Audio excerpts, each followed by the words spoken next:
Howdy, folks, and welcome to another day in the Milky Way. And tonight we got a great show for you. Sorry we're running late, but we are, me and my co-host, David Null, Hawkeye Two Feathers. Thank you for being here with me. Thank you as always, and greetings and blessings to all y'all that come and hang out with us. And I want to say thank you and blessings to everyone. Oh, yes, absolutely. It's been a great week. Has been busy for me, so I don't have as much as I normally have because usually I've been doing research on it. But I wanted to continue on with the story of Sitting Bull. And of course, oh shoot, I gotta shut this off.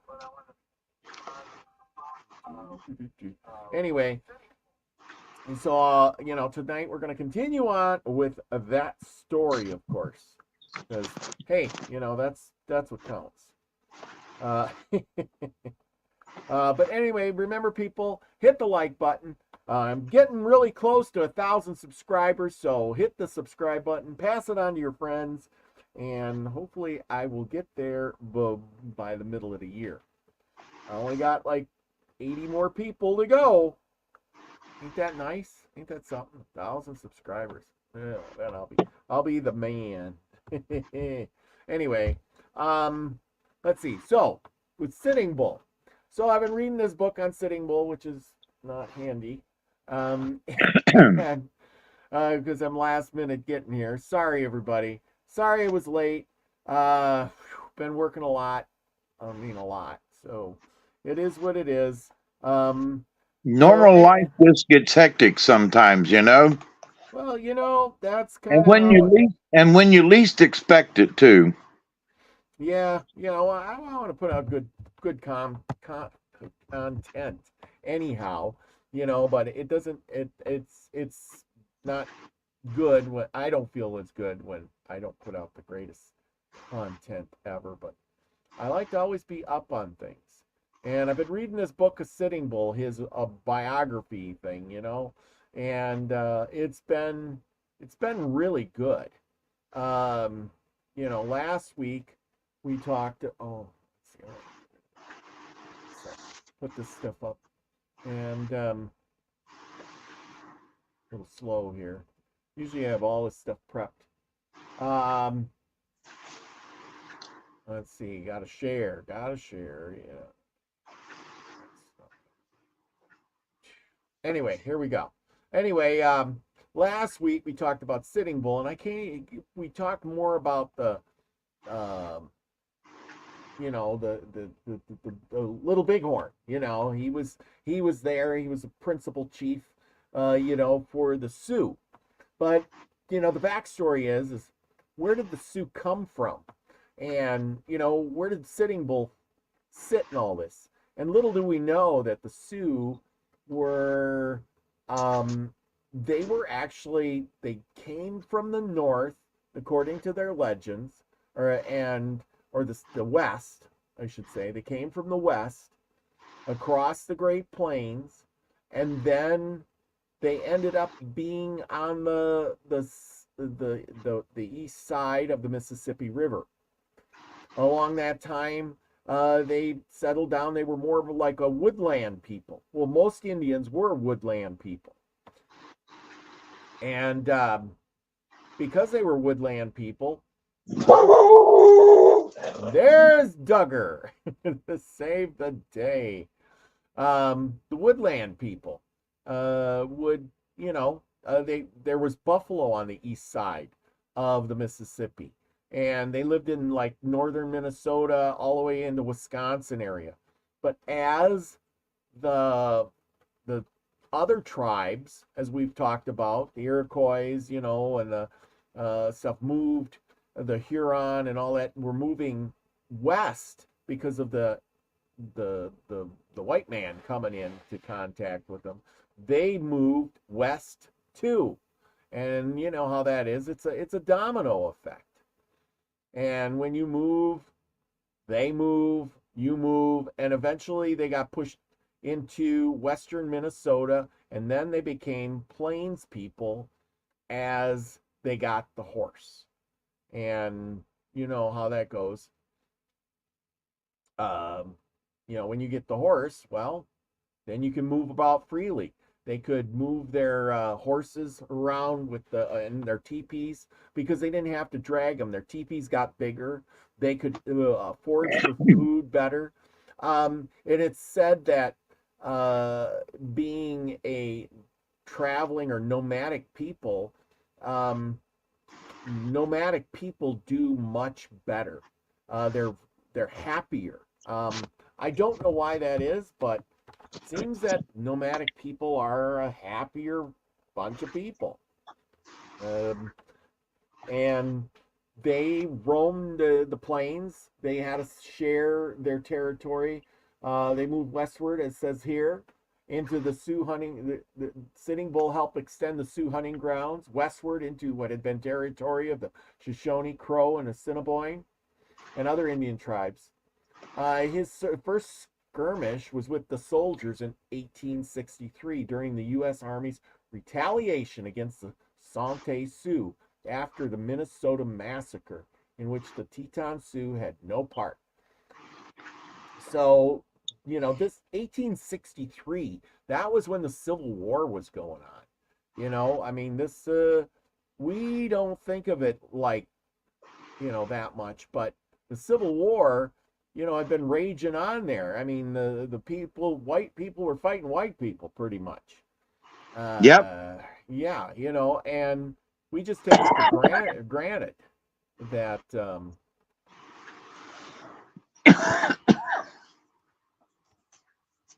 oh,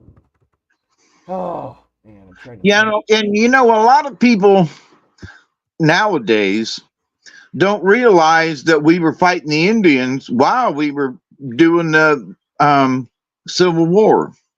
Yes. And what happened is while the Civil War was raging on, the Indians on the plains were actually kind of left alone. Yep. There wasn't much going on out there because there wasn't the force of men fighting them. So there was this big lull time. The military was just preoccupied.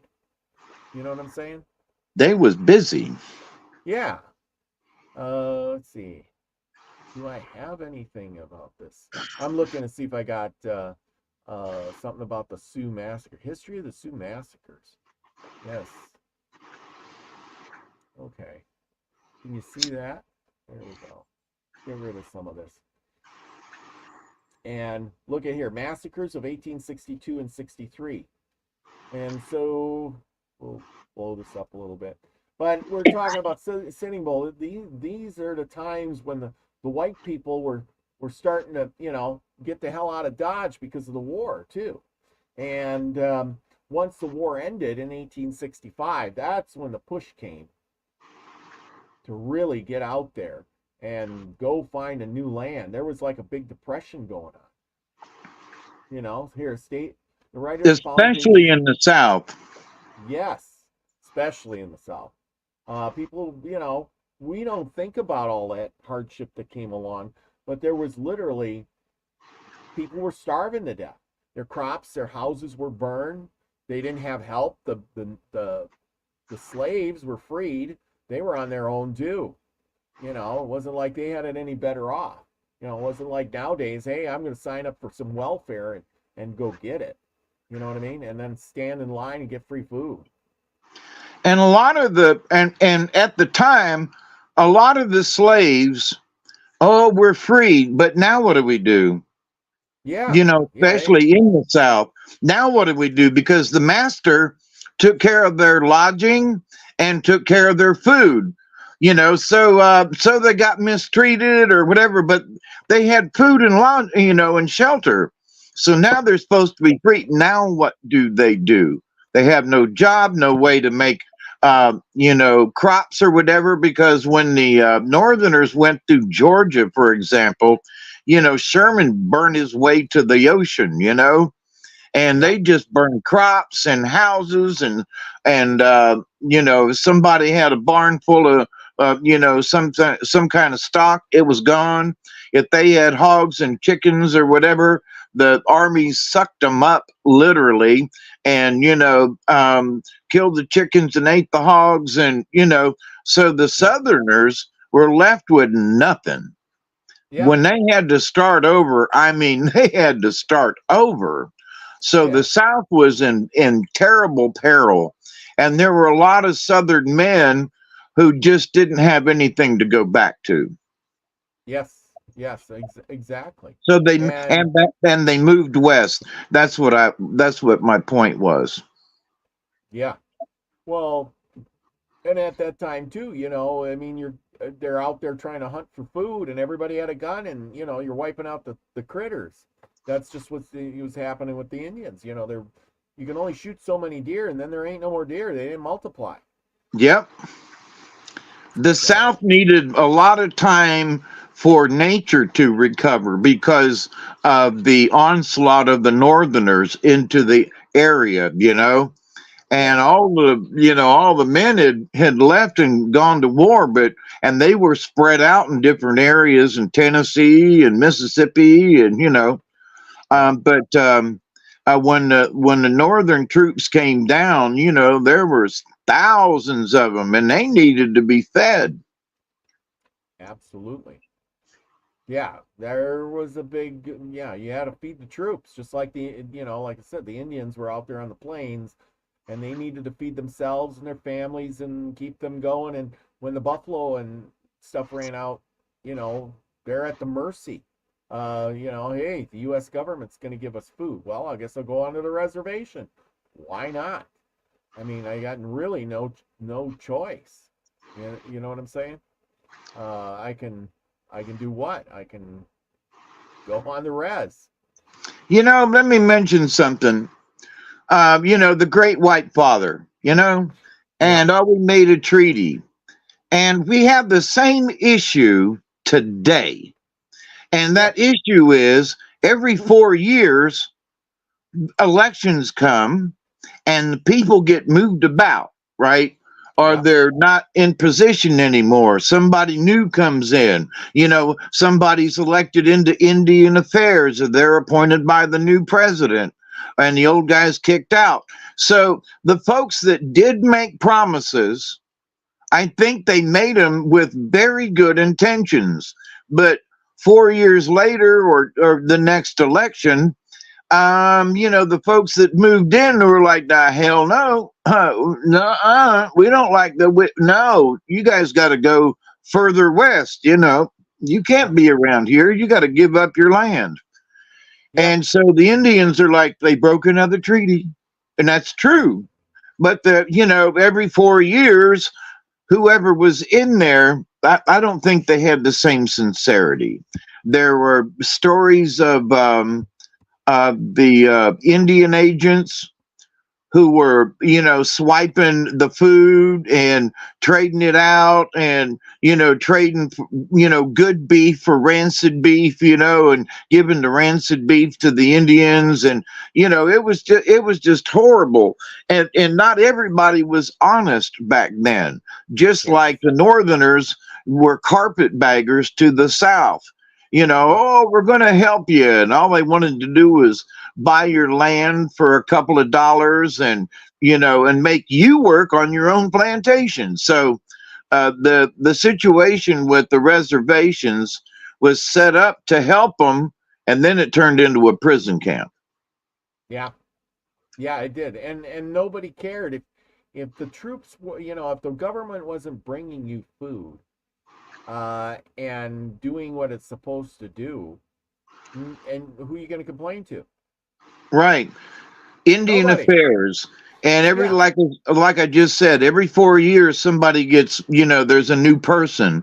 So Yeah. whatever gets started and with good intent is now the next guy comes in and says, forget about it. They're just Indians. Yeah, exactly. And a lot of them were starving and dying and sick, and the tribes were being decimated by sickness and starvation. Well, you think, oh yeah, sickness is a starvation. Well, how'd that come about? Because malnutrition. If you don't get enough food, you die, of a disease, and it has nothing to do with the disease. It's more of you were starving, and therefore, you had, you know what I'm saying. Yep. And also remember that they barely had the telegraph out west at that Yeah, time. yeah, And they barely had train tracks out there to Kansas City and places, but that really wasn't out west. So, they're building the trains to go to California, and they're building, routes like the Chisholm Trail where they're driving cattle and so forth. And so they're making a mark. But as they're doing that, so civilization is moving west. yep. Um, but that the word to get a letter or word back to Washington about conditions took Yep. weeks. Yeah. And And then, so, if somebody in Washington, like the Indian representative or whatever, he's like, "Oh God, they're having trouble out there." So they have a meeting, they do some stuff for a couple of weeks, and it takes another couple of weeks for anything to get done or for it to get sent back. So if there's an issue, it'll take a month and a half to 2 months for any word to get back from Washington. oh yeah, stuff travels slowly. I mean, it's Yeah. just like, so yeah, I know, I totally get what you're saying. We just take it for granted because, just like tonight, you couldn't find your thing, and instead of me mailing it and you waiting 2 weeks to get it, I hit the button and in 10 seconds you had it, Yep. you know. And our It took me longer communication to is, find it than for you to send it, but yep. yeah, exactly. Our speed of everything is so fast nowadays. And So you know what? People these days, you know, I gotta wait a month? What? yeah, You they know, want or I gotta instantaneous. wait a week, or I Yeah. gotta wait an hour, or I gotta wait a minute. Well, It's gotten to the point where the frustration level, well, imagine having to wait that long though from a message. Well, we've gotten spoiled with companies like Amazon and stuff where you order a product and it's here in 3 days, and you're like, oh well, I can order it today and I'll have it by Friday, or I'll have it, for the weekend. I want this. No matter what you buy, it's there in a couple of days, Yep. and any product, the delivery's fast, 3-4 days, and it's there. And if it's any longer than then eventually you start getting pissed. It's like, what? It took 4 days. I'm complaining. I want a refund. And you can track it. You can where's the truck? you Yeah, know when exactly. 2 years ago a friend was here and he was trying to take a bus up north, and we're sitting in Albany waiting on the bus, waiting on the bus, waiting on the bus, and he gets on his little, I didn't have a smartphone at the time. He gets on his, and come to find out the bus is broke down just outside of Moultrie. Something had happened, and there was a GPS of where the bus was and how long it was going to take for the next bus to get to him. And I was I was like, what? You can watch where the buses are? Anyway, so nowadays people just don't know how, what it was in the olden days. Oh yeah, yeah. And the olden days weren't really that long ago. Well, let's get back to our story here. We're going to talk about this a little bit. This is about the Sioux. Now, remember, Sitting Bull was born in around 1830. So, he was in this part. He was in the northern Papa, group of Indians from the north, would have been from Minnesota area. Because remember when he was, instead of getting captured, he went to Canada. Of course, he was starving there too. The state of Minnesota, 12 years commencing at a time anterior of the removal of the Sioux from their ancient possessions to their reservations upon the Minnesota River. He was a member of General Sibring's expedition against the savages. You notice how they call them savages in 1862. But these people were far from savages. They had a complex society. They were good people. And the white man had labeled them as savages because all they got was the propaganda of them scalping everybody and burning houses and killing everything in their path, you know. Well, of course you're going to be pissed, but they weren't like that. They were just normal people out there saying, hey, you're crossing my land. I can hear Hawkeye quite well. He's quite loud, but you're like something down at the end of a long tunnel. Ah, again with the sound. Crap. Sorry. Audio. I'll change it. It's coming across on mine real good, but yours. And it's coming across here real good. Yeah, but okay, that should fix things. Anyway, at work. Oh, Chloe's at work. She's listening. Thank you, Susie Q, for letting me know. I hope that fixes the problem. Is that better? Anyway, the Sioux from their ancient positions. Okay, so they lived in these they were woodland Indians, and when the horse arrived in the 1700s, and you think, oh, they had horses for thousands of years. The horse only got there around 1700 or so. So they were horseless. But once they got the horse, they moved. But not all of them moved. Like I said, here they are, still in Minnesota. And if you've ever been to Minnesota, it's still kind of plainsy. It's not all. The whole Minnesota is not just all woods and trees. You know what I mean? Yeah. It is big open fields, little woods here, little woods there. Okay. From its arrival at the St. Peter's in August until its return in November, it acted as the recorder of the military commission, which tried some 400 of the participants in the outbreak. During that time and since, he devoted particular attention to obtaining from Indians half-breeds, traders, white captives, fugitives from massacres, and other particulars of the various outrages and the cause of the massacre. Can you imagine that? Oh, there was a massacre. White people got killed, but they never say, oh, the Indians got killed. No, it's just always the white people. Yeah, and that's one of the things that, that's why the Indians were savages, as we've talked about. But they never called the white men savages for what they No. did. No, God, no. And it was at least equal. Yeah. And so from this information thus derived the endeavor to form a connected and reliable history. Yeah, reliable. Okay. He regrets that the haste required to place it before the public while attention is directed to the subject is mitigated against the symmetry of arrangement and finish of the composition which should accompany a work. It was this desire the portraits of Colonel Crooks, Colonel Miller, and Major Brown, Major Forbes, and Reserve Sergeant R. Riggs. And others noted that men connected with war accompanied by personal notices should have a place in this volume, but the publishers were not willing to incur additional expenses.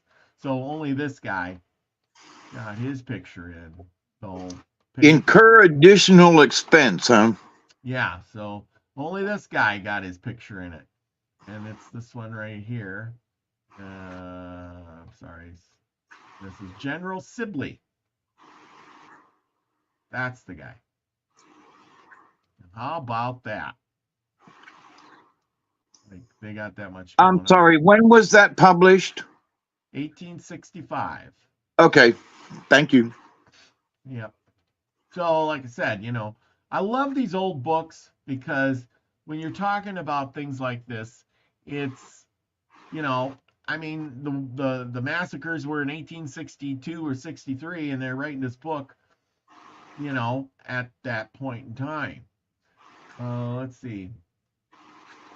I love to hear about Indian chiefs that we never heard about before, things like that.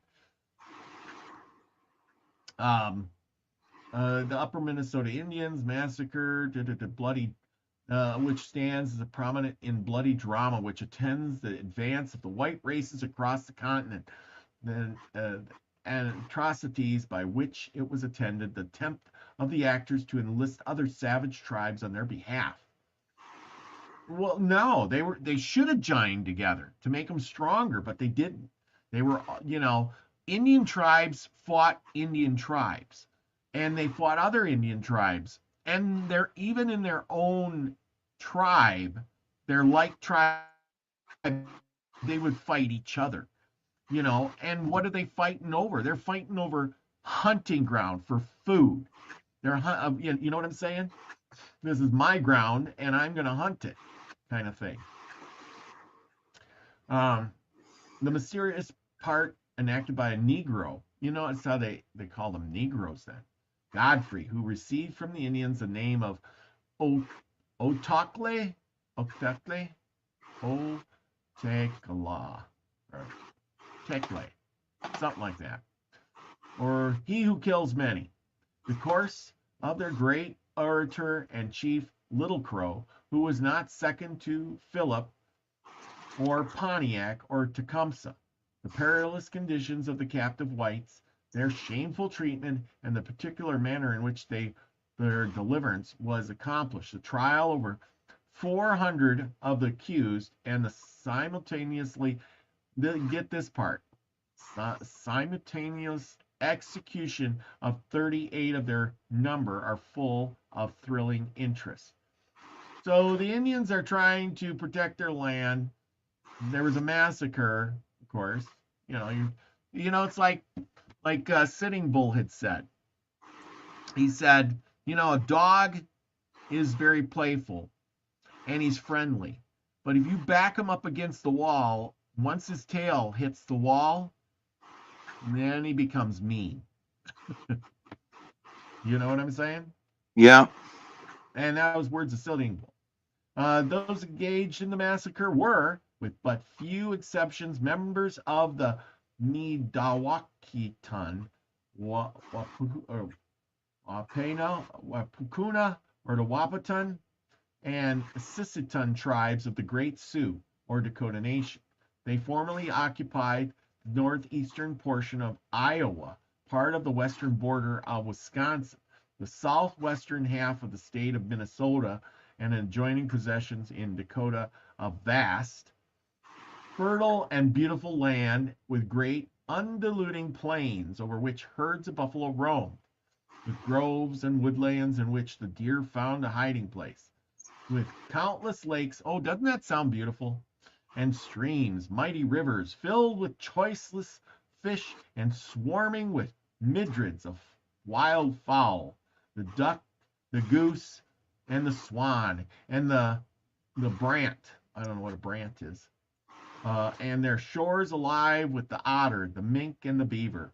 Their existence, customs, and manners of life have long been familiar to the whites. 100 years before the American Revolution, the adventurous Hennepin, the first man who gave to the world a drawing of the contract of Niagara, visited Yeah. them. Madara. Yeah. And then on his return, published a narrative of his adventures. Carver, Nicollet, Long Schoolcraft, Cass Fremont, Marriott, and others travelers of repute followed afterwards. Catlin, yeah, we all know of George Catlin. He drew all those pictures.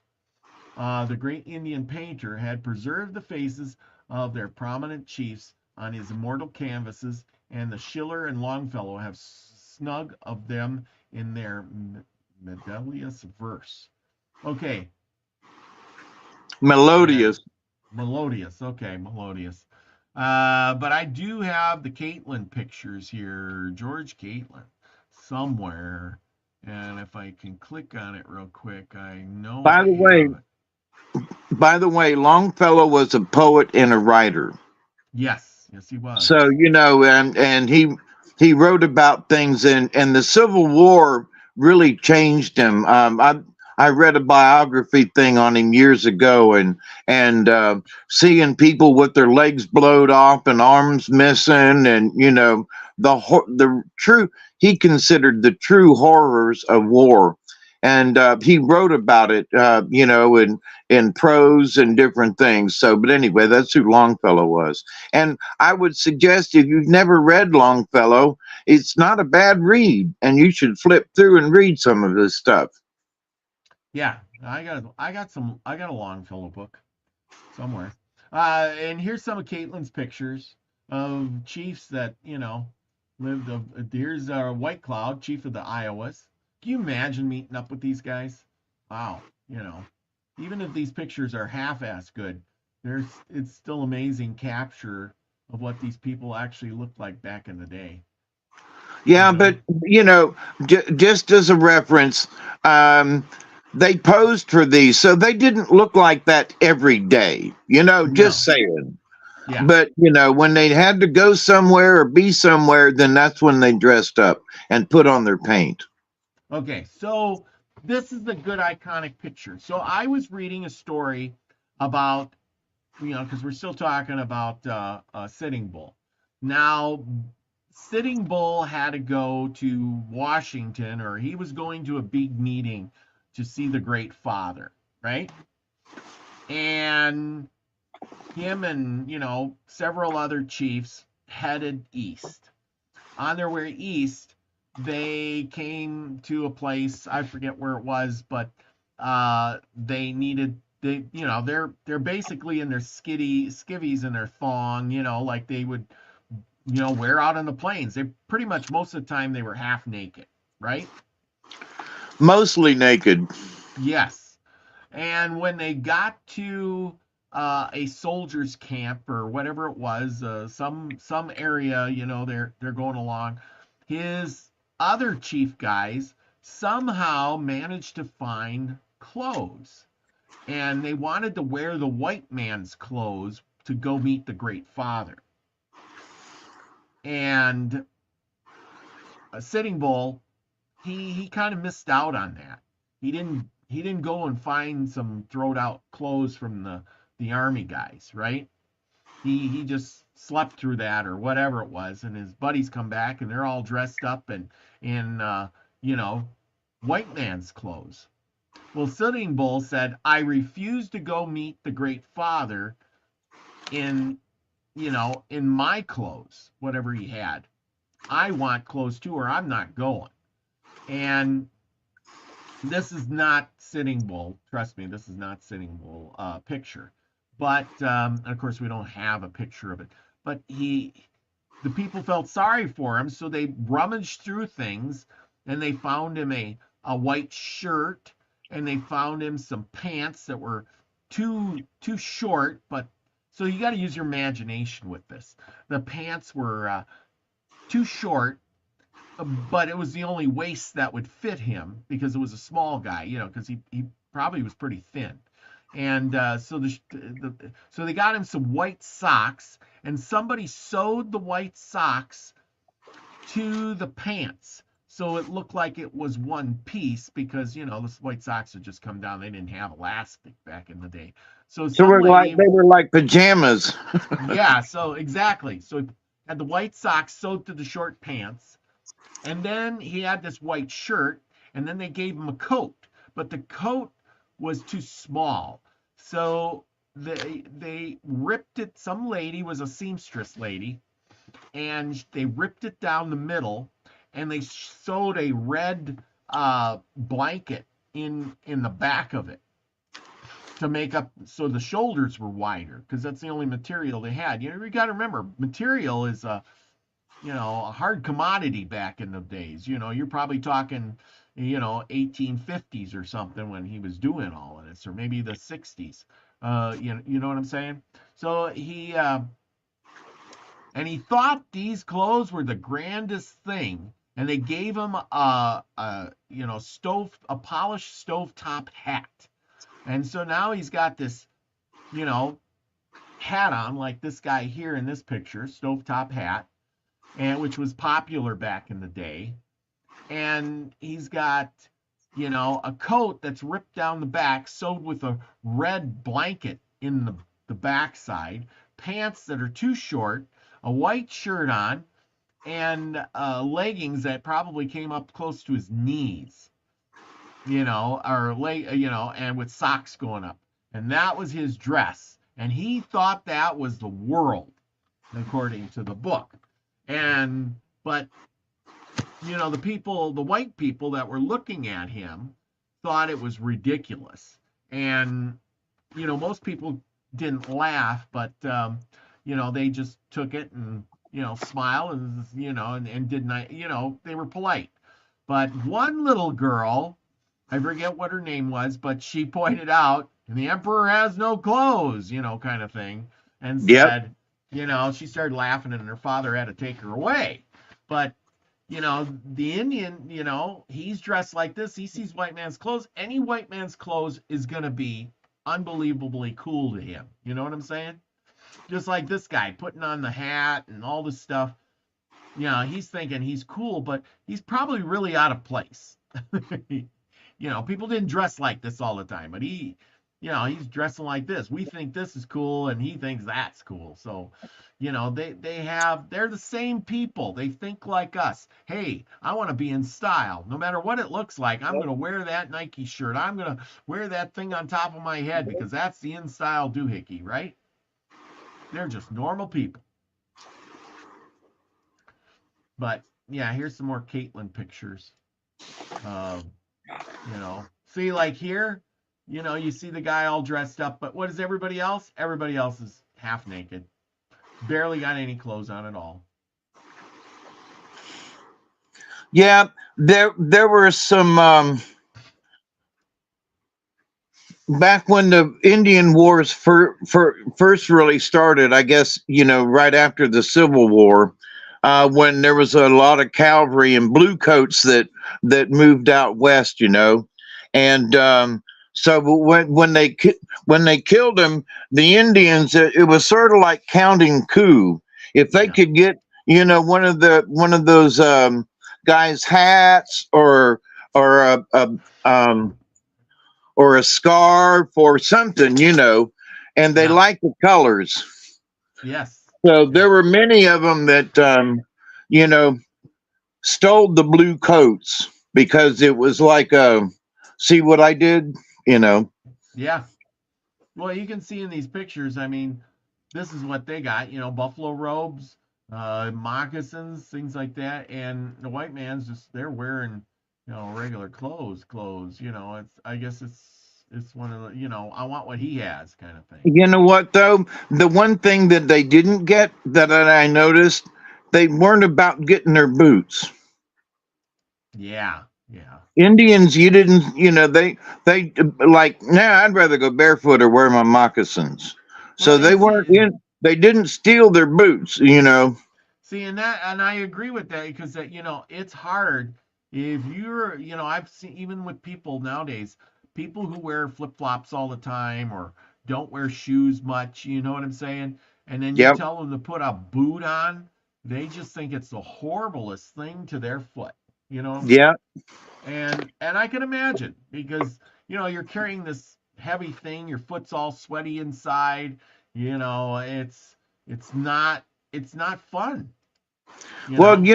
since I've been retired, I'm in a pair of socks now, and I wander around sometimes in the yard with my socks on, and I do wear uh, these little booties that are open, and when I have to go to town and I got to put on real shoes, they're very uncomfortable. But when I worked for a living, I'd stay in my work shoes, for 12 hours a day. Didn't bother me. Now to put them on for an hour is like uncomfortable. But Yeah, so I can attest to that. Why would I yep, put these boots on? exactly. That's exactly it. But yeah, yeah. I mean, even in these pictures, they just wear, well, those moccasins were just enough to cover their feet so that they didn't, get a sandburr burr in there, just enough to cover your feet, just a little bit of protection. That's it. It Pick wasn't up a like, bad rock. yeah, exactly. Just enough to, whatever. But Cushion it. anyway, cushion it, exactly. So let's get back to this. Anyway, as early as the 1700s, the Dakotas visited Montreal and the Wabash. Their head chief was received at Mackinac, where with great honors than the Choctaws, the Chickasaws, and the Ojibways, who were also present.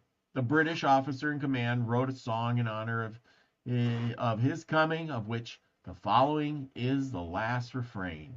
Hail to the great Wabash! Soldiers, your triggers draw. Guards, wave the colors and give him the drum. Choctaw and Chickasaw, whoop for great Wabash.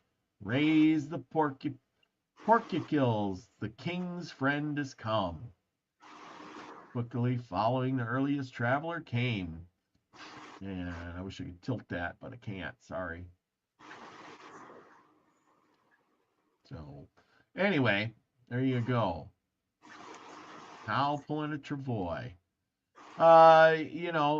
See, and then the traders came to exchange commodities of civilization for furs, and intoxicated with the wild and romantic life, and supplied by their principals at home with luxuries, intermarried with the natives, and established themselves permanently in the country. And that's the way the travelers came too. They came, and the Indians were, people forget, the Indians were friendly people at some point in time because they weren't threatened. Their life was not threatened by these people. It was their like, hey, look at somebody new. Look, they're here to bring us commodities, things that we don't have, and like some clothing, um, some pots and pans, maybe a gun, and all I got to do is go out and shoot some beaver and some deer hides and things like that, and they give me things. You know what I mean? Yeah. Well, if anybody ever, I have worked with some folks over the years around here, trapping, and they trap all kinds of things like foxes that get into hen houses and stuff. And one thing is that a fox will go out of his way to step in an ant bed for some reason. So they Yeah. always set the traps up near an ant bed. And sure enough, a fox will go by and they catch them. So, but um, trapping is not easy, Yeah. especially in the wintertime and in the snow and all that. I'm sure folks have seen the movies where the trappers go out, but so whatever they got for their furs, they earned. Oh, yes. Yes. They really, they weren't lazy savages. They had to go out and do the trapping and walk the trap lines and all that. And they had to, it's hard to skin them, and then to treat the skins, and to make sure that they were right. That was hard work. You forget the most important part. You know what that is? What? The furs for most animals are best in the winter. The winter fur is what you're wanting to get. And Because of that the means, thickness. yes, the thickness, the pretty colors, stuff like that.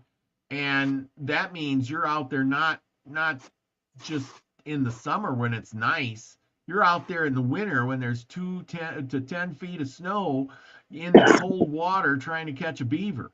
You're in outside hunting at 40 below zero, tramping through 2 foot of snow trying to get a deer or a pelt of some sort. You know what I'm saying?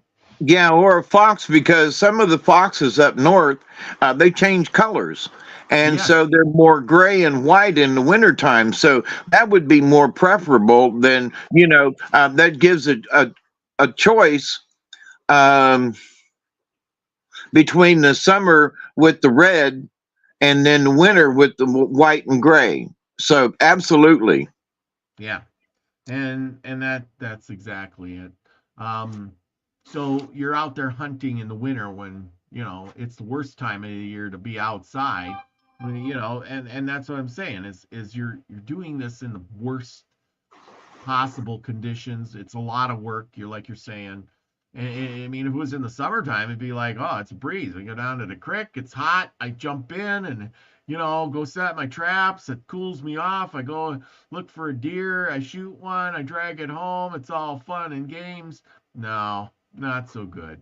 No. You know, And another thing too, to set up those, their trap lines were miles long. You know, yes. you can't just set a bunch of traps in a couple of acres. No, you got to spread them out, and Yep. and especially if you've trapped in one area for a while, you're going to have to move, and you end up moving. Guess what? Further away. Yeah. you know.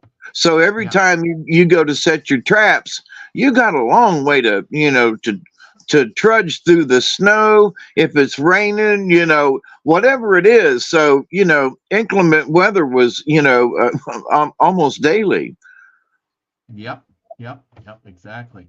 So here we go back to the thing. It says, so too, when the War of 1812 broke out, these tribes, although they had made a treaty of peace, here we go with the United States again, and their broken promises, a treaty of peace with the United States, and ceded a tract of land at the mouth of the Minnesota for the establishment of a military post, were easily induced by the traders, who were English subjects, to act as the allies of their government, and they composed a portion of the forces which compelled the surrender of the post to at Mackinac and besieged the Fort Magus. Sometime after peace was declared, our own traders gained a foothold, and in 1825 a convention was entered into at Prairie du Chien. That was just a little ways from my place.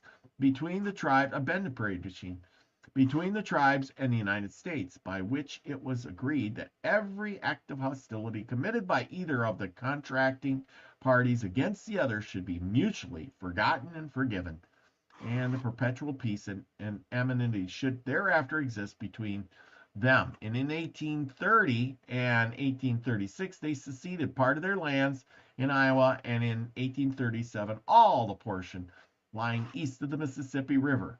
And there you go. They basically kicked them out of the freaking east side of the country. And And like also during that time was the Trail of Tears. So yeah, they were kicking, Andrew Jackson became president. And even though the Indians helped him during the War of 1812 and the Battle of New Orleans, 1814, we took a little trip. yep, But but then by when he became president, they kicked all the Indians out down here in the South and in Alabama. I mean, they just and send them all to Oklahoma. Guess what? On the other side of the Mississippi. yeah, exactly. Exactly. So here, Minnesota was organized in 1849 territory, because Wisconsin became a state in 1848, and the immigration rapidly settling upon the eastern shores of the Mississippi soon began to require and encroach upon the more fertile country opposite.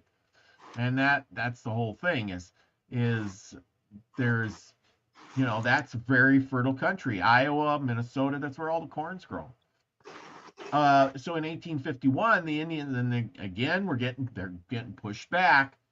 In 1851, the Indians were induced to sign treaties by which they transferred to the United States over 30 millions of acres, embracing all their lands in Iowa, Dakota, and Minnesota, except for tract along the upper Minnesota, which they reserved for their future occupancy and home. This commenced just below Fort Ridgely and extended 150 miles to Lake Traverse, with a width of 10 miles on each side of the river. Can you imagine? You're giving up millions and 30 million acres, and then you get to settle on a 150-mile tract of land that's 10 miles wide. Yep. Wow. Okay. Well, actually, it's 10 miles on either side of the river. Okay. Yeah. So it's 20 miles wide, but Yeah. still, at least Yeah. they had a river. Yeah. Yeah. Exactly. The Senate in 1852 approved the treaty, provided that the Indians would agree to an amendment by which the reservation should also be seceded, and they be located in such land as the president should select. And into this the Indians assented. The president never having made the selection contemplated, and the Indians having moved upon the reservation made in the first treaties, the government recognized their right to its possession. And in 1858, by treaties which were approved in 1860, purchased from them all that portion of the tract on the north side of the river. So now that 10 miles, 150 is gone. Yep. They continued to reside on the remainder until the outbreak. The, the Midwakans and the Hookdas occupied in common all of below the Yellow Medicine River, which was called the Lower Reservation, and the other two tribes, the part above the river, which was styled the Upper Reservation. Pursuant to the various treaties, large amounts of look at they're starting to dress like white men now.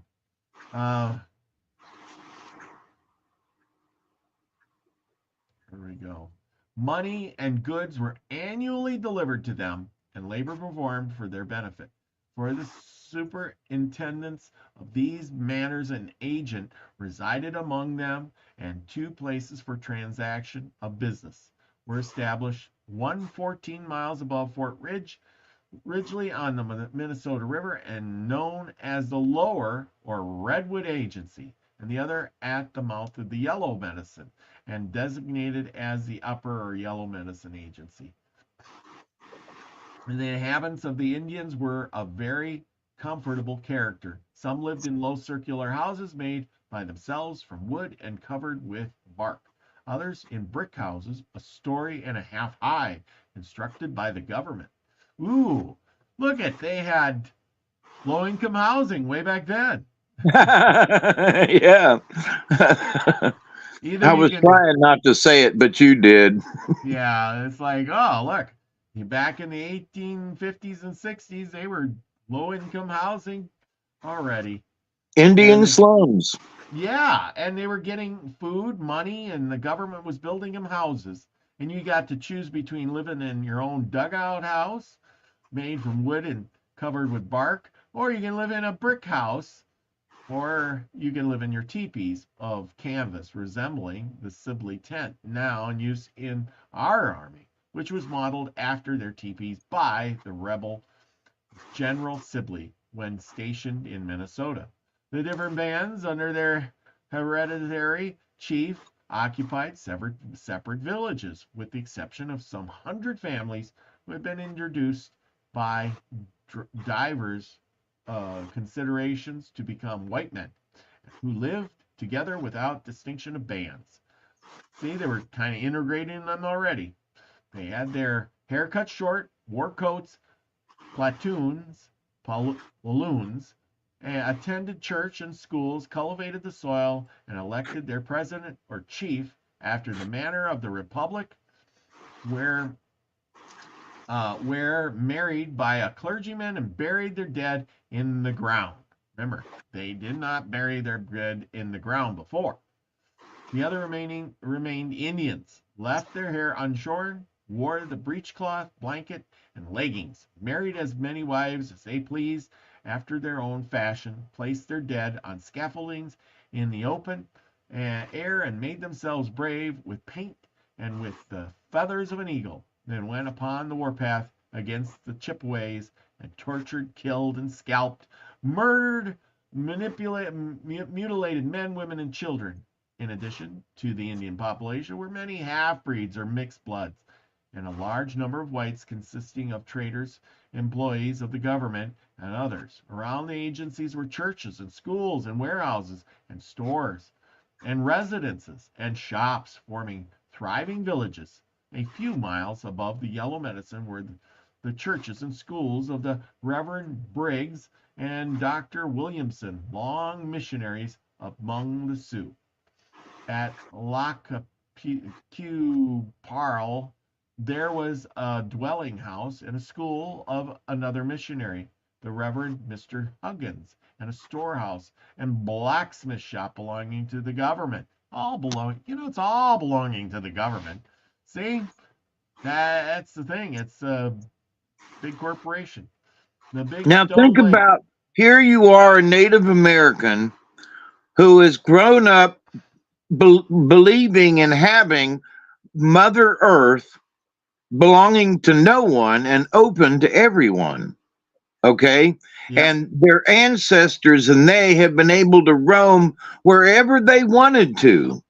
And Yep. now you got to live on the res. So Yep. imagine, if you can, how that made them feel. Yeah. Do you think they were happy about it? I mean, here's the white man and change all these changes, and we have to leave our culture behind. I mean, think about it. If it was somebody trying to make you do it, how would you feel? Anyway, sorry. No, that's all right. No, that's exactly it. And change your whole way of life. You were a kind of nomadic people chasing and hunting buffalo, and then all of a sudden, here you are. They're telling you, here's this little strip of land, and this is what you're gonna do, and we're gonna put you in a house. Here's a brick They, house, instead of, because being in a teepee, you're right on the ground. yeah, You're always connected to Mother Earth. If you're living in a brick house, you're not. no, no, you're not exactly. The reservation was fertile and well adapted to farming purposes. Oh, I bet you the white man wants that reservation. There How was an how come they excellent, gave it to him? yeah, It there. must not Well, have been too good. they were just whittling it down little by little. There was an excellent road through it, upon which had recently been placed over the sloughs and streams 18 well constructed bridges, two of them 50 and one 67 feet in length. About 3,000 acres had been plowed, fenced, and planted, in which, as was afterwards estimated, hear that words, would have yielded, had the Indians remained and made a proper harvesting, over 100,000 bushels of corn and potatoes and turnips, besides 500 bushels of wheat, and a large quantity of beans, pumpkins, and peas, and other vegetables. At both agencies were sawmills and corn mills, and at the upper agency a brickyard where was manufactured a fine article similar to that made from the Milwaukee clay. Also at both agencies were blacksmith and carpenter shops where wagons, sleds, and farming utensils were made and other ordinary work done. And there they are. They civilized them, put them in houses, made them look like white people, cut their hair short, took away their And stuff, and turned them into slaves, basically.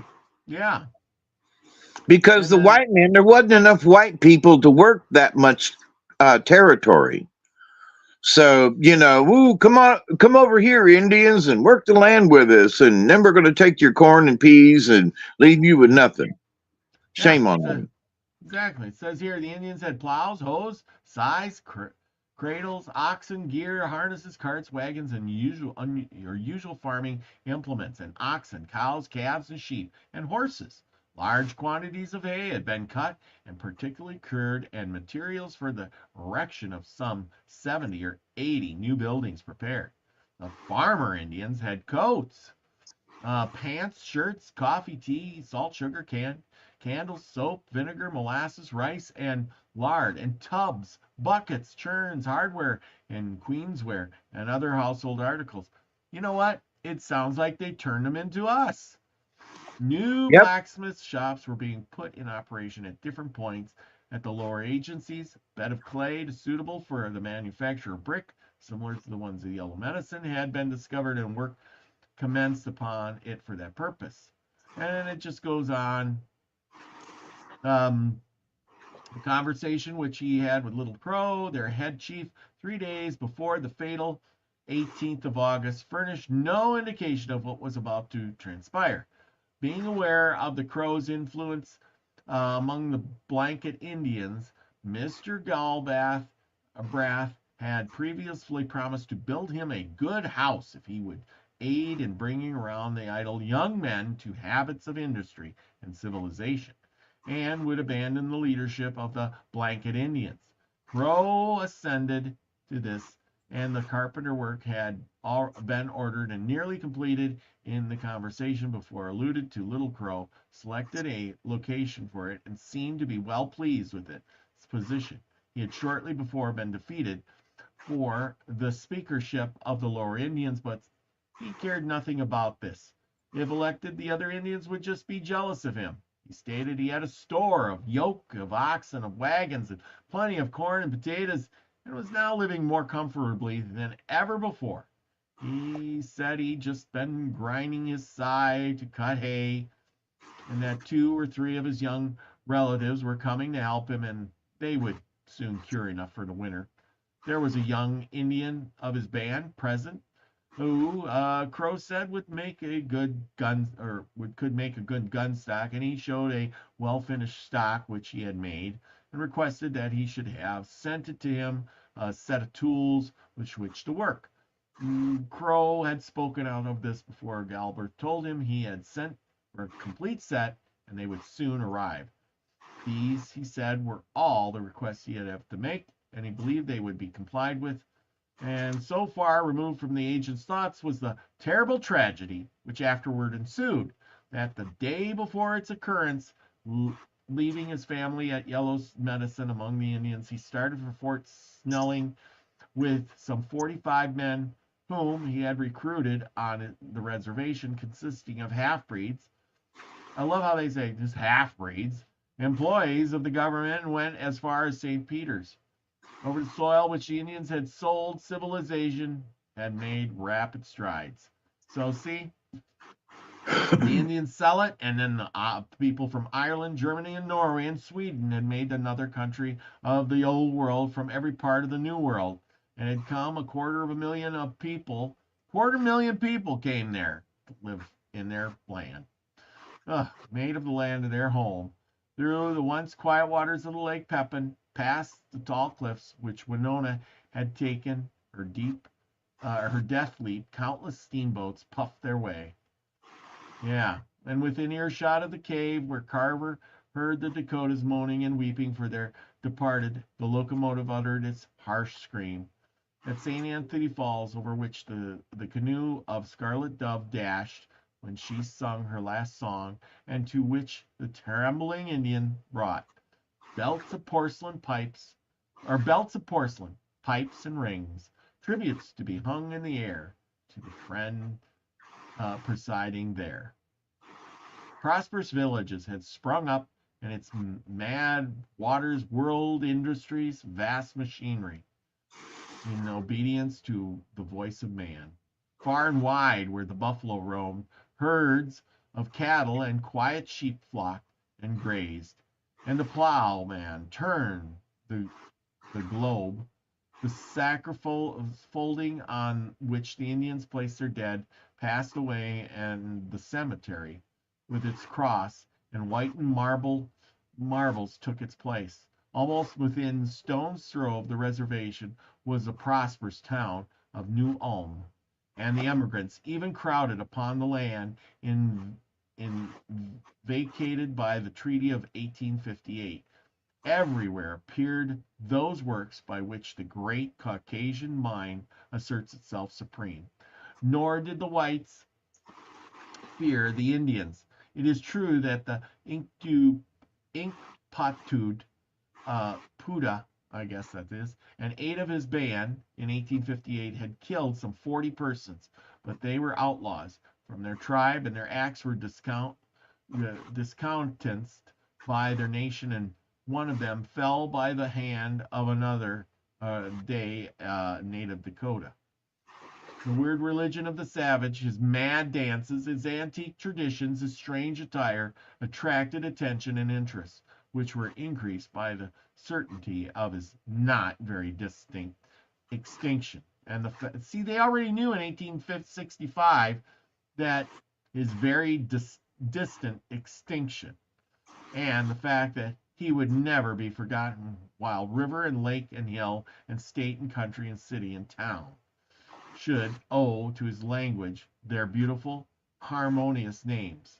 Yeah, see, the white man comes in, names all their stuff after the Indian, and then hunts, kills them off, and then takes their land and go, woo-wee, we named our town. Look at here, the Battle of which Chippeways, because there's a city, Chippewa County, in which a view of the town of Shakopee, and that's a Indian name, danced his scalp dance and swung the reeking trophy of his victim within sound of the streaming printing press of St. Paul.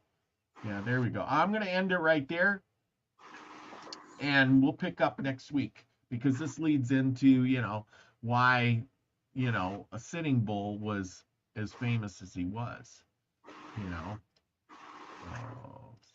Okay, there we go. Back to normal. But it just tells you why they were fed up. Why were the Indians angry is because here we are, we're working our asses off. We sold all our land. We're living in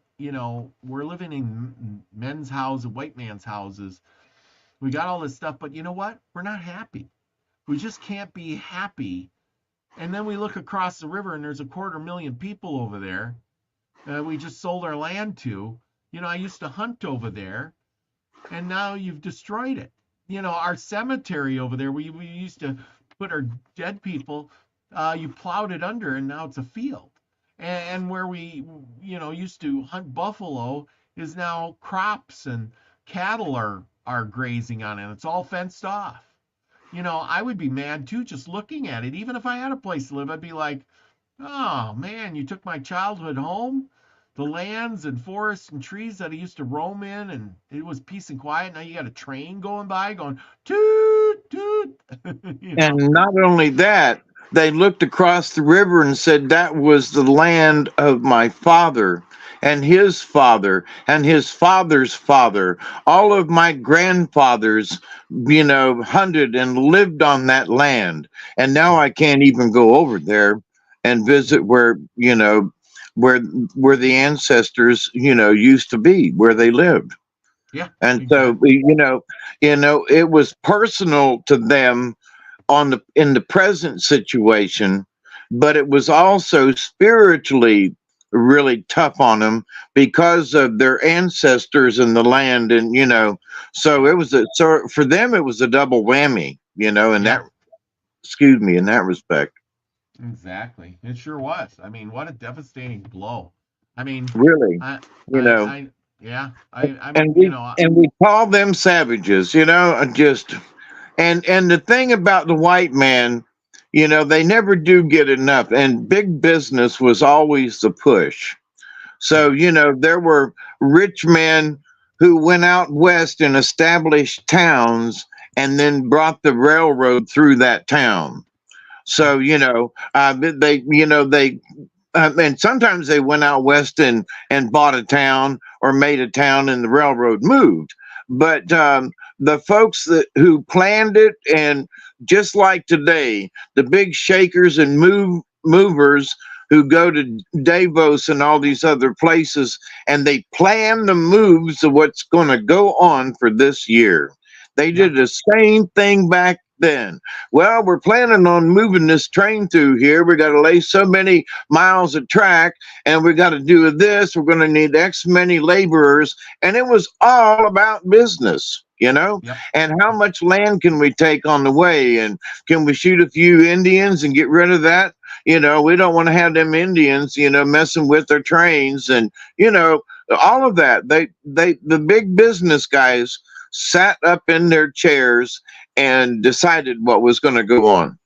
yeah. That's exactly it. I mean, and then when they could have their huge, first they got this, and then they're like, well, we need some land. We're going to take 30 million acres. Oh, there ain't many Indians. We can put them on this tract of land. Well, you know what? That tract part of there, we'll buy that from them. We'll make another treaty with them and kick them off. There's only 500 of them. We'll put them on that side of the river, and then we'll take this other side, because, well, we'll give them a good excuse why that side isn't so good, and they'll be And like, what did, oh, yeah, and what did they actually pay them? well, Because yeah, before they paid them in beads and stuff. What yeah. did they actually give them $100,000, or what they do? Just give them a bunch of shovels? Well, and that's the thing. It's like, I'm sure the Indian of the day did not understand money.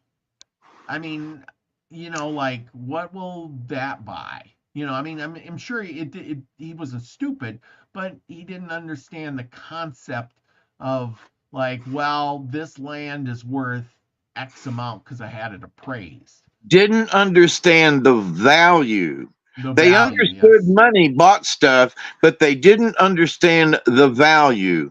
Yeah, They knew that, if you wanted to buy that shirt, it cost 10 coins. yep, Okay. But they didn't know what the value of that was. yeah. That if they Well, went somewhere else, they could buy two shirts for the same amount of coins. They didn't well, understand the value. Well, that and like in my Rocky Mountain story you can find on Robert V. Adventures, they were talking about how they would bring alcohol out to the Indians, and they would sell them, this little bit of alcohol, like a glass full, and they would water half of it down because the Indians would get drunk really fast. So if you gave them pure liquor, it didn't take much. So they would water it down, and then they could sell them more, and then they would drink, and they would charge them, you know, huge prices for a glass of liquor, or whatever. They sold it by the cup or the pint or whatever it was, but for that little bit, they charged an outrageous amount of money. And something like, I remember level one said like $4 or something like that. Well, today it doesn't sound like a lot, but back then $4 was like a month's pay, kind of thing, you Yep. know. And they were trading for this, like yeah, I drank that. Give me another. Well, you know, it's watered down. Can't you tell? Nope. Liquor gets me. you know, and they would drink themselves to death too. Yep. And of course, when their money ran out, in this story I've been reading, the Rocky Mountain story, the the one, the daughter of the chief, she drank herself to death. She drank so much she died. They couldn't even revive her, and which probably wasn't all that much. And then like the one chief, he wanted liquor so bad, he brought one of his beautiful daughters in and tried to trade her for a keg of liquor. Yeah, I'm thinking, holy cow, are you addicted or what? And also, a lot of people don't know much about how to distill liquor. And so back in the day, they found out that you needed to do everything with copper, you know. Yeah, And so, but there were folks who were distilling alcohol that weren't using the best of equipment, you right. know. They couldn't get copper out there. So, there was some bartender, and one, there were some Chinese folks who were making sake. Sake takes a while, so they'd have drums of this stuff, cooking off, and the white man, he'd have his little still in the back, and real nice and quiet, didn't want to tell anybody. So, but because it took a lot and cost a lot to ship it out west. So, Mm-hmm. they had little distilleries. So, but they would put these things together that were lead lined and stuff like that. So, what would, they drank themselves to death probably because the liquor was poison. Not Yeah. only was it alcohol and they got alcohol poisoning, but if they distilled it off right, you got about 120 proof. And if they watered it down to half, you still got a decent amount of alcohol Well, content, you gotta remember the Indians didn't take much alcohol right. to. And there's that. Yeah, exactly. But Exactly. I'm curious, there aren't any statistics, but knowing what I've, read about alcohol distilleries and stuff, how it moved west, because a lot of the, Irish and folks that came over, they wanted their whiskey.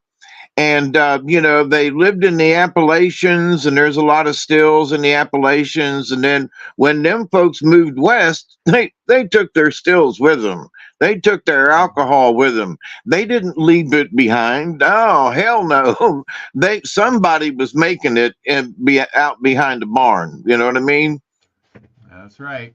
That's right. Absolutely. But to wrap that up, to finish that thought. So, but when they took stuff with them, they didn't necessarily have the bestest of equipment. And so sometimes the equipment would make people sick. Yeah. I mean, the use of the equipment. Mm-hmm. Oh, yeah. Oh, yeah. Well, anyway, what do you got for us tonight? Well, I went through the book after I finally got the book. I do not know what happened because I had this book on my computer, and the computer rebooted itself, and the program did, and this story that I've been reading out of for all these several months now is gone off my computer, off the disk that Robert sent me. Not a clue where it went. So, but anyway, this is the Seneca book we've been reading about. And tonight, the first story is Dogs Save Their Masters. Now, I say that's the first story because it's only 3 pages. And I forgot what the next one is. But crumb. Let me see if I can scan down real quick. And what's the next story?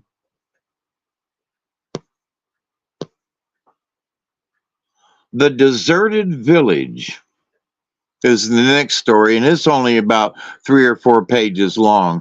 So we can stop after the first one, or we can go ahead and read the second one.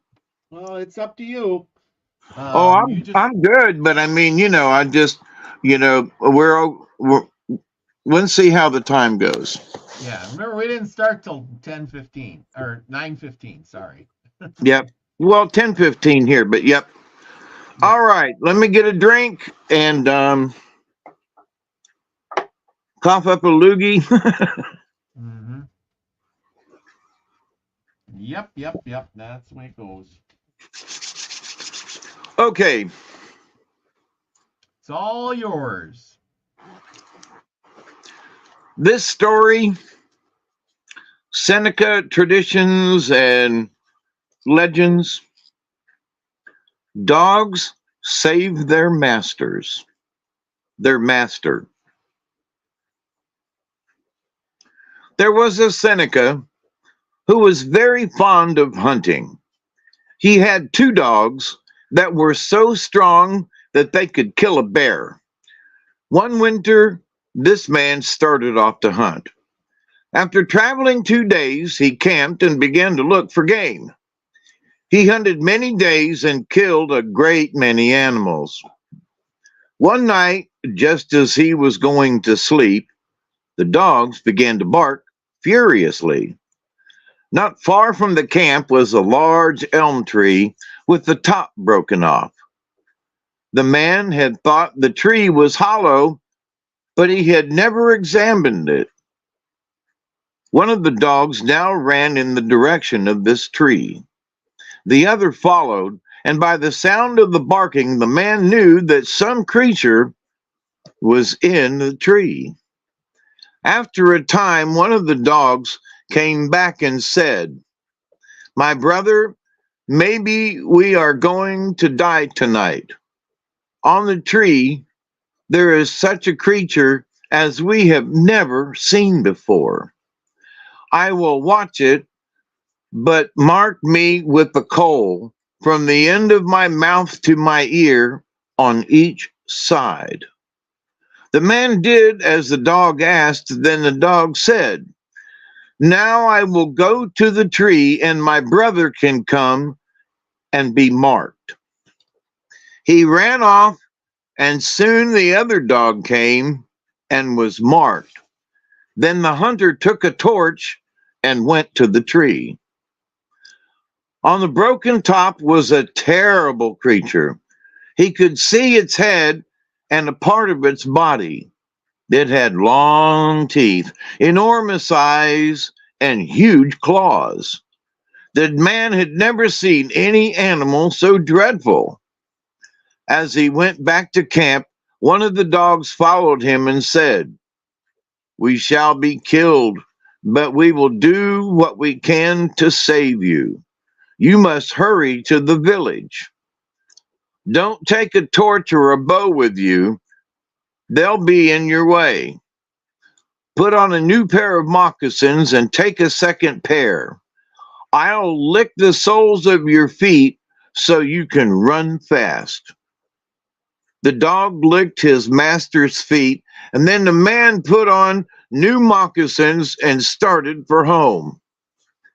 He had been running a good while when one of the dogs overtook him and said, "Run faster. The creature has started. It doesn't travel on the ground, but leaps from tree to tree. The only thing I can do is to get between the trees and spring at it as it leaps. When you come to water, stir it up. Make it as muddy as you can, and then drink of the water. We drink of such water. It is better for us." The man soon got thirsty. When he came to a spring, he stirred the water up and then drank what he wanted and went on. He hadn't gone far when the dog came up and said, "There is a hole in your moccasin." The man looked, and sure enough, there was a hole. "Put on new ones," said the dog. The dog licked his master's feet, and the man put on new moccasin. Then the dog went back, and the man hurried on. Soon the other dog ran up and said, "The creature is coming very fast. We are afraid it will kill you. My brother will come to you once more, but when he gets back, he will be killed." The dog disappeared. The man listened. Both dogs were barking, and then one bark ceased, and he knew the dog was coming to him. "I've come," said the dog, "to speak to you once more. When I go back, I shall attack the creature and do all I can to overpower it, but it will kill me." The dog went back, and the man heard both dogs bark and howl. He knew by the sound that they were fighting. Then only one dog howled. The other was dead. The man tried to increase his speed, but it was a dark night, and he ran against trees and brush. The barking ceased, and soon the dog was at his side. "My brother is dead," he said. "I am alone. The village isn't far away. You must scream. Someone may hear you." The man began to scream as he ran. That night there was a dance in the longhouse, and people were sitting around outside. A young man heard the cry of someone in distress, and he gave the alarm.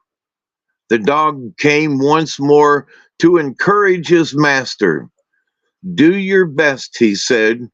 "You're near the village. I will come once more, then I will pull the creature down and fight it." The man heard the dog when it got back and knew by the sound that the creature was getting near. The dog came again and said, "This is the last time you will see me. I shall attack the creature, and it will kill me. If the people hear your cries, they will come and rescue you. If not, you will be killed." The dog went back. He had only a short distance to go. The man saw torches. His cries had been heard. The dog howled in distress. Then all was silent.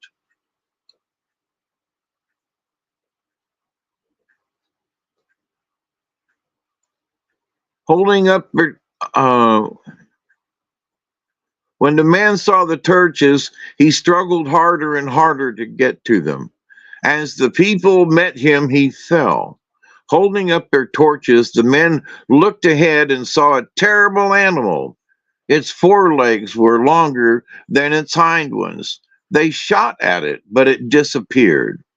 In one night, the man had made a journey that required 2 days. They carried him to the village, and as soon as he could talk, he told what had happened. The people decided to go to the camp in the woods and bring home the meat. Now, near the village, they found the last dog. It was torn to pieces. Farther on, they found the other dog, also torn to pieces. When they reached the camp, they saw that most of the meat had been eaten. What was left, they carried home. The animal was never seen again. The end. That was cool. I feel bad for the dogs. Really. And Yeah, I'm sorry, I lost my place. I have a tendency to look up for a second or look at the camera, and then I look back and I couldn't find where I left off. But anyway, shame on me. That's all right. It happens to the best of us, right? Yeah. Hey, when I edit it, eventually when I edit the thing, I usually squeeze those things together so it sounds like you never lost your place at all. Yeah, well, it wasn't a minute that I paused, so that ain't worth it. That ain't worth it to You'd edit. be surprised all the little cuts I make when I edit those shows. A little gap of 5 seconds, it just makes the story. It's like you never broke a beat. It's like Yeah. there that long pause or whatever, or if you gotta like cough, or if you gotta find your place again. It's amazing how I can cut that out, and then it just sounds like you just read it all the way straight through, like you're $1 million winner. And only $100,000. Yeah. Hey, give me $1 and we're even. But anyway, so That's we got right. another story. We got time for it. The deserted village. Okay, hang let me get this going. The deserted village. Share screen. All Yeah, let right. me let me get my drink again. Okay. 1, 2, 3. It's all yours. Okay, super duper. The deserted village. A grandfather and grandson lived together. They were the only persons left of a large nation. All their relatives and friends had been killed. When the boy was old enough, his grandfather made him a bow and arrows and taught him to hunt. He killed small animals at first, but after a while he killed a deer. Each time he brought home game, his grandfather danced and rejoiced and mentioned the name of the game. The two lived happily together till the grandson was a young man. Then one day his grandfather said to him, "You are old enough to marry. I would like to have a woman here to cook. You must go south and find a wife. For an ordinary man, it is a long journey, but you will go quickly." And giving his grandson a pair of moccasins, he sent him off. About midday, the young man came to an opening in the woods. In the opening was a large village. He went from one house to another, and all were empty. Then he went to the long house, and looking in, saw on a bench the body of a young woman. The corpse was ornamented with beautiful beads. The young man thought, "I'll take some of those beads. They will be nice for my wife when I find one." He took what beads he wanted and went outside, said to himself, "I'll go home now and look for a wife some other time." He started northward as he thought and ran along swiftly. After a while, he came to a clearing and, to his surprise, found it was the same one that he had left. Looking at the village and the longhouse, he thought, "I must have made a mistake. He took bearings again and hurried toward home. Again, he came out in the village. It must be that woman brings me here because I have taken her beads. I'll give them back to her. He went to the longhouse, put the beads on the body, and again started for home. On the way, he killed a bear and skinned it. Taking some of the meat, he rolled it up in the skin, made a pack, and carried it along, running as fast as he could, hoping to reach home before night. At night, he came out in the same opening. This is strange, he thought. I'll have to spend the night in the longhouse. He kindled a fire, cooked his meat, spread out the bear skin, and sat down to eat.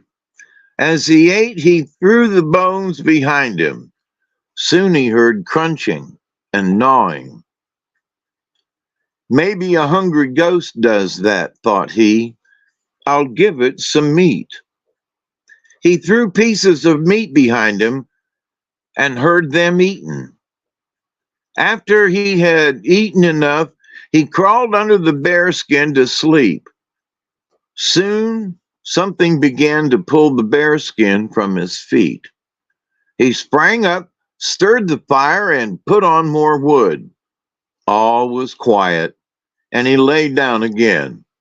After a while, when the fire had grown dim, something crawled over his body, came up to his breast. He threw his arms around the thing, wrapped it in the bear skin, and sprang to his feet. A terrible struggle began. The two wrestled from near the fire to the end of the longhouse and then down along the other side. When near the place they had started from, the gray of daylight came. That minute, what seemed to be a body dropped to the floor and lay still. The young man lashed the bear skin around it closely, left it to the floor, and cooked and ate his breakfast. He was curious to know what was in the skin, for he thought it must be something connected with the woman. Opening the skin carefully, he found only a piece of clotted blood about the size of his fist.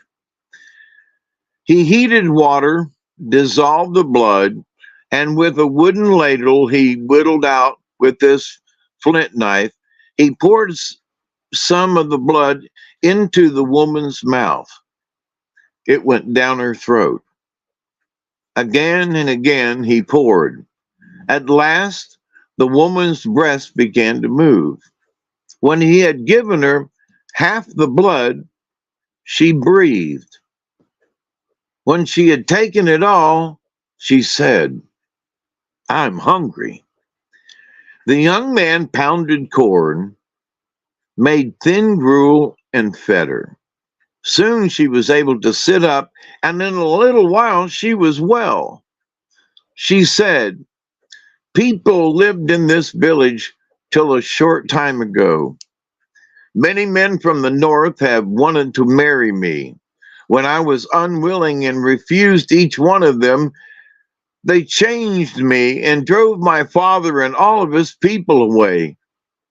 I was left here for dead." "Come," said the young man, "we will go and find your father." They set out together, and after a while came to a village. Crow, with his large family, lived in the house at the edge of the village. When the young man told Crow the story of the longhouse and the chief's daughter, Crow said, "My chief is this girl's father. I'll tell him that his daughter is alive." Crow hurried to the chief's house and said to the chief, "Your daughter is alive." The mother screamed, "You lie! No one ever came to life after being dead more than 10 days. And taking up a club, she started to drive Crow out of the house. "Don't strike me," said the chief. "Maybe our Don't strike him, said the chief. Maybe our daughter has come to life. She has, said Crow. She is in my house now. Tell her to come here, said the chief. When the chief and his wife saw their daughter, they were happy. And as they were willing, the young man became their son-in-law. After a few days, the man said to his wife, borrow your father's bow and arrows. All young men in the village are to hunt tomorrow. I must go with them. Each man went alone, starting early. Crow met the young man and said, I'll fly high and look around and see where the deer are. Crow saw 10 deer some distance away. He came down and said, I'll fly behind those deer and drive them towards you. You can kill them. The young man waited till the deer passed. Then, when all were in line, he killed the 10 with one arrow. Crow said, the hunters never give me anything but intestines. You may have a whole deer today, said the young man. Crow flew home with the news and asked, what are our young men good for?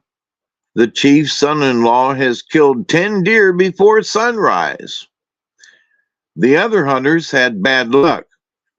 At night there was a feast and a dance in the longhouse. The hunters planned to kill the young man. When in the dance he came to the middle of the longhouse, by their magic they made him sink deep into the ground and disappear. But Crow knew where he was, and when all were gone, he called upon his friend Turkey to dig up the young man. Turkey came and scratched till at last he had the dirt away, and then Crow made a rope, and together they drew the young man out of the ground. The chief decided to leave the enemies of his son-in-law and go with the good people, the friends of his son-in-law, to live in the village where the young man's grandfather lived. They went there, settled down, and lived happily. The end.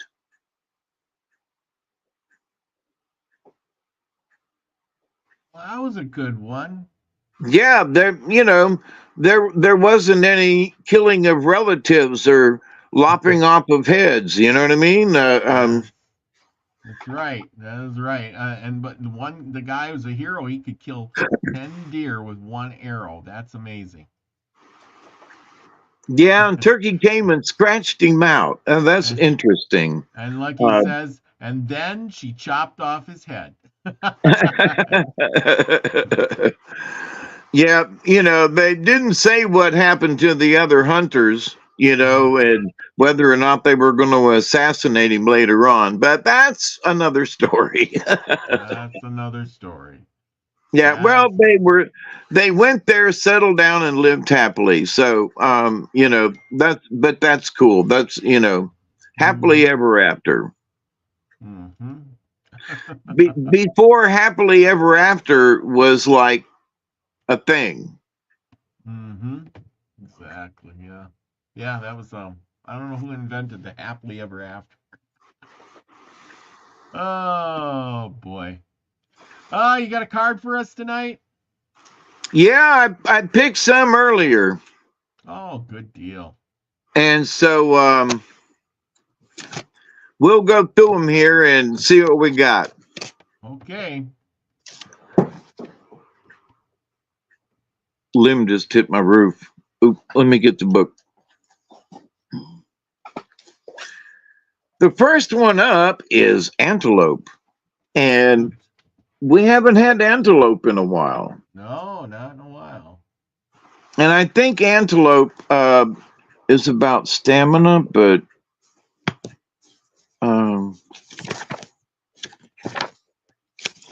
oops, there's antelope. Action. Yeah, Dun, hang dun, on. dun, dun, Dun, dun, dun, dun, dun. dun. Yep, there you go. So I thank you all tonight for being here, and I hope you all are doing well. Oh, that pair of glasses is really smudged. Hang on. I have to wear two pairs of glasses to see this print. It's really small and narrow. It's a nasty font. And I just had my eyes checked, and so it's not me. Yeah, It's small print and narrow. yeah. But anyway, I'll be there in a second. I have to clean my other set of glasses here. Run, antelope, teach me of action and its pace. Quickly, quickly, so I may run with grace. So, antelope number 37 in the book, it was straight up. So, and I shuffled them good and did a good shuffle and shuffled them again. When time was just beginning and the tribe of man was small, Antelope saw that the two-leggeds were naked and hungry and in danger of extinction. The ancestors would soon vanish from Mother Earth if action were not taken. Antelope took action and came into the camp and calling all the two-leggeds together for counsel. Great Mystery sent me to teach you a lesson. The lesson is to do. You have no need to be fearful if you know what to do, and then you do it, Antelope said. And what shall we do? Asked the people. If you are naked and cold, you should kill me and take my coat to keep you warm. It is my gift to you. Do it. We will, said the people, but what of our hunger? We are starving. What can we do to save ourselves?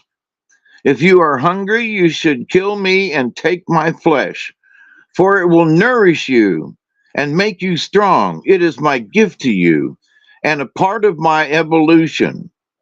It is my service. Do it.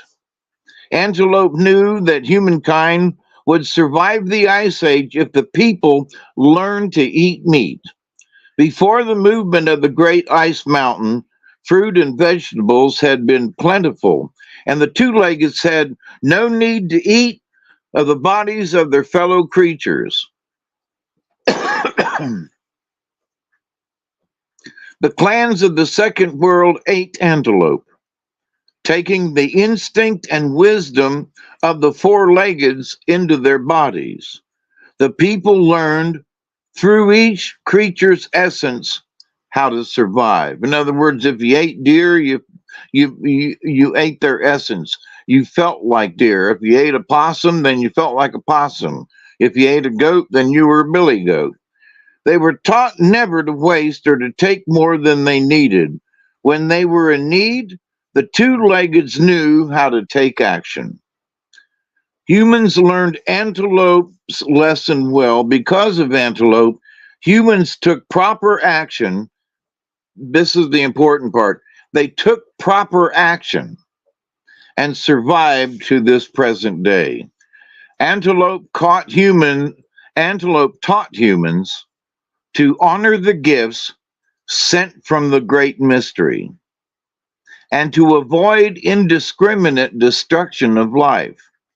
This sentence is really important. Antelope taught humans to honor the gifts sent from the great mystery. There are many folks that just shrug their shoulders and like, well, what does that mean? Antelope signifies knowledgeable action. Antelope is a symbol for the antenna of your hair, which attaches you to great mystery by its long cords of light. Looking at an antelope, you become aware of your mortality and the short time span you have on this planet. With this in mind, you must act accordingly. Proper action pleases the great mystery. Antelope medicine is the knowledge of life's circle. Knowing of death, antelope can truly live. Action is the key and the essence of living. That's a good sentence. Action is the key. So always listen to what what the antelope has to say to you. Antelope in your cards indicates a message of higher purpose. Antelope arms you with the bow of authority and forces you to act on behalf of self, family, clan, nation, and finally, Mother Earth. Antelope says, do it now. Don't wait any longer. Antelope knows the way, and so do you. Take courage and leap. Your sense of timing is perfect. When Antelope is bounced into your cards, the time is now, and the power is you. The next one, I hope that Antelope card resonates with somebody out there. The next one is we've had beaver before, but this one's upside down. Oh, what's the number? 22. 22 is about building, I think.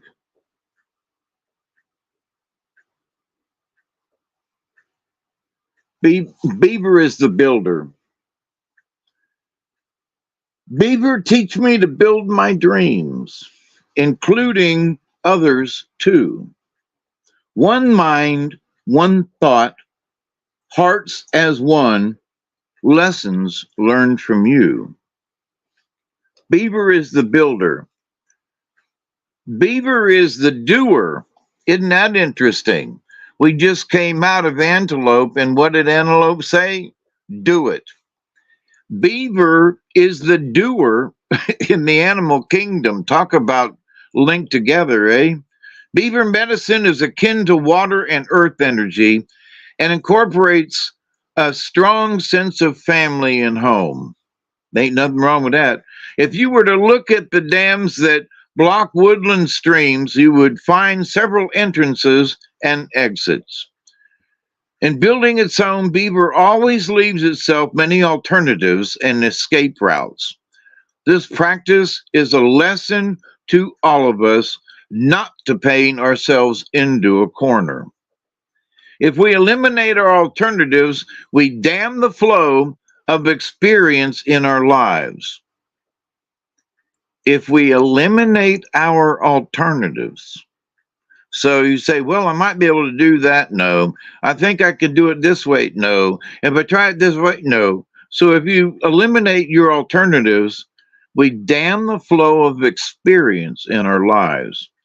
A doer is characterized by industriousness, and beaver knows that limitation cancels productivity. Limitation cancels productivity. Beaver is armed with very sharp teeth that are capable of felling whole trees. Imagine what those teeth could do to the limbs of a predator.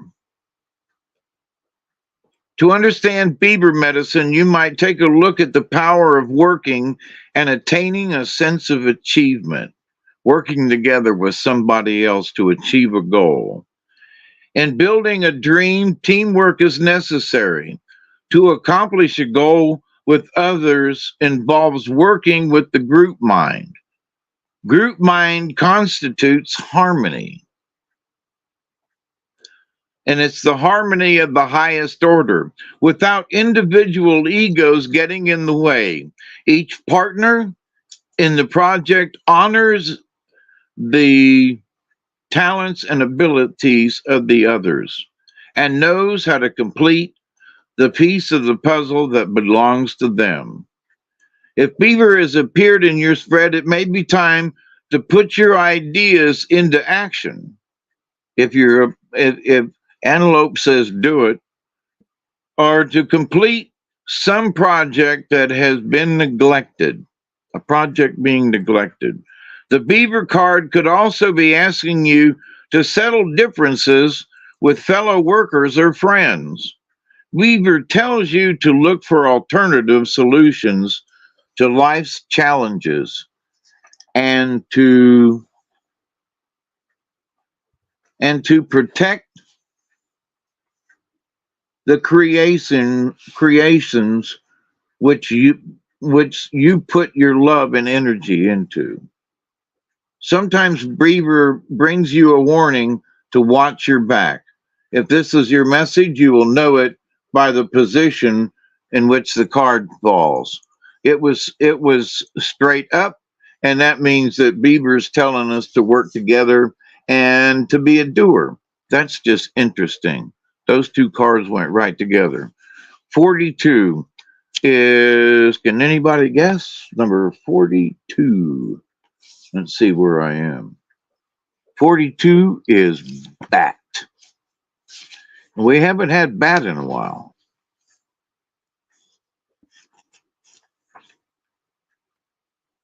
Wow. We got two doer cards, and bat is rebirth. Sacred bat flew to me from the darkness of the cave. A womb like reflections, answers it gave. Birth, death, and rebirth, cycles of the whole, never ending, just eclipsed, the journey of the soul.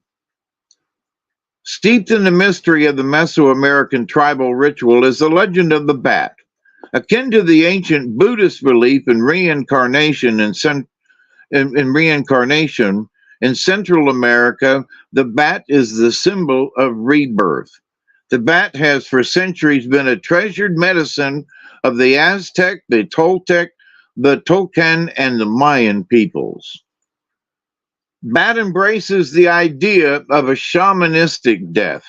The ritual death of the healer is steeped in the secrets and highly involved initiation rites. Shaman death is a symbolistic death of the initiative to the old ways of life and personal identity. The initiation that brings the right to heal and to be called shaman is necessarily preceded by a ritual death.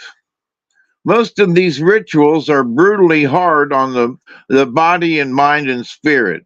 In light of today's standards, it can be very difficult to find a person who can take the abuse that comes with it. The ritual is very similar to the night of fear practiced by many native tribes. In other words, you have to dig your own um, grave and get in it and spend the night there. So, if bat has appeared in your cards today, it symbolizes the need for a ritualistic death. Now, we had two doer cards, and now we've got bat saying we need a ritualistic death. And I think basically what that means, we have to get rid of the old stuff to make room for the new stuff. This can mean a time of letting go of old habits. See, get rid of old habits and of assuming the position in life that prepares you for rebirth.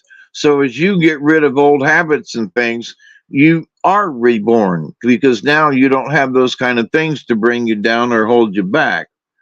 If you resist your destiny, it can be a long, drawn out, or painful death in the spiritual sense. But, the universe is always asking you to grow and become your future. I'm going to repeat that again. The universe is always asking you to grow and become your future. To do so, you must die the shaman's death and leave all those nasty things behind you. So, those are the cards for today. Not bad. Antelope is the doer, beaver's the doer, and bat's telling us to get rid of old stuff and move on. Move for the future. That's right. That's right. Oh, yeah. Wow. Good message for tonight. Be a doer. And I'm 5 minutes before, our 2 hour mark. That's right. With How that, about that? We made it under 2 hours. we barely by a hair of our chinny chin chin, and another show in the bag. Anyway, I will. I tell you what.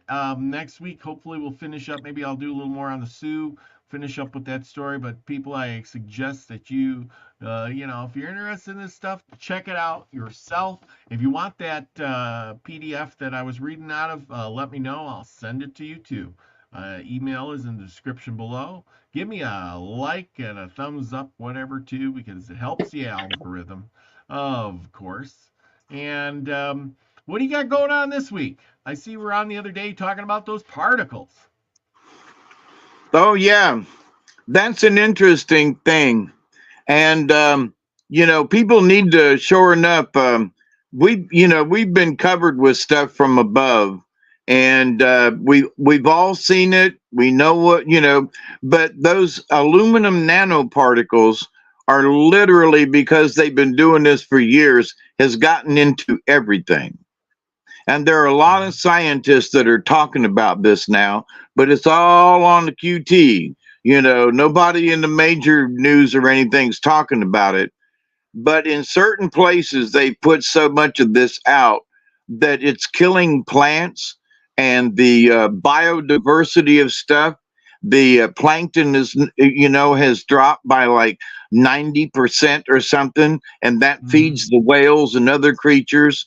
On my own river here that I was on the other night, where Duggar almost killed me. I could choke that dog, I swear.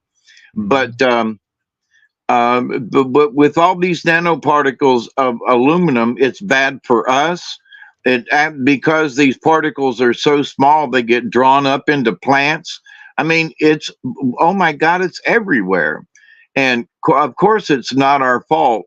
But not to be a doomsdayer, but the thing is that if this is the truth, and it looks like it is the truth, um, because things don't grow like they used to in my own garden out back.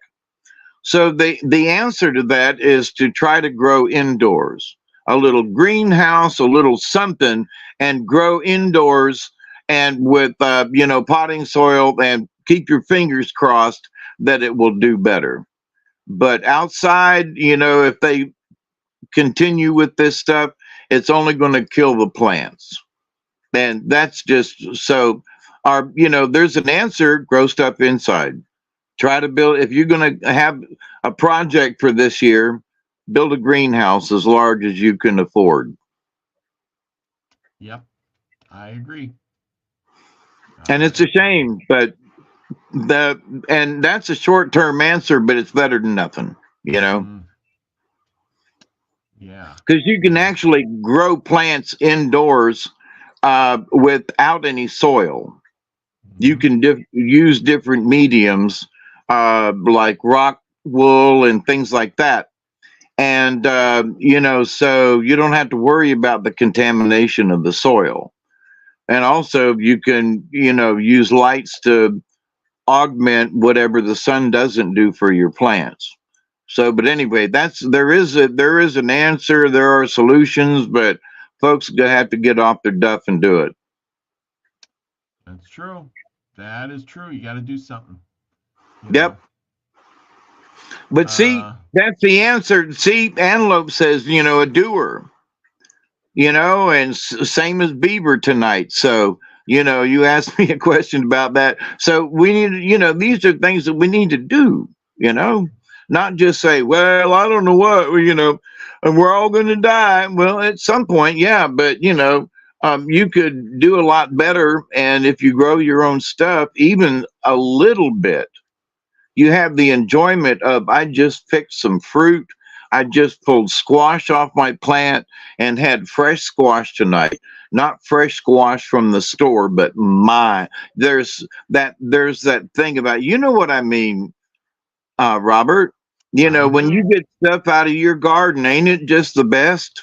It is. It is. It tastes so much different than the store bought stuff. Absolutely. It really does. I want to Well, thank you all for listening and bless you all. And, we continue to pray that each and every day, that each and every one of you will continue to learn how to accept and receive the knowledge, the healing, and the wisdom from the universe. that's right. That is right. I agree. I'm on board with that. And you got a show tonight?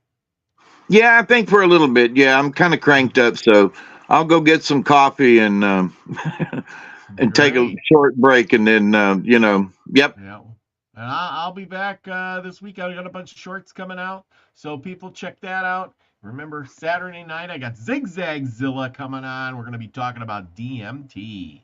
So it's going to be an interesting show. And with that, remember, go out and be the frequency you want to receive, everyone. Love you all. Peace, everybody.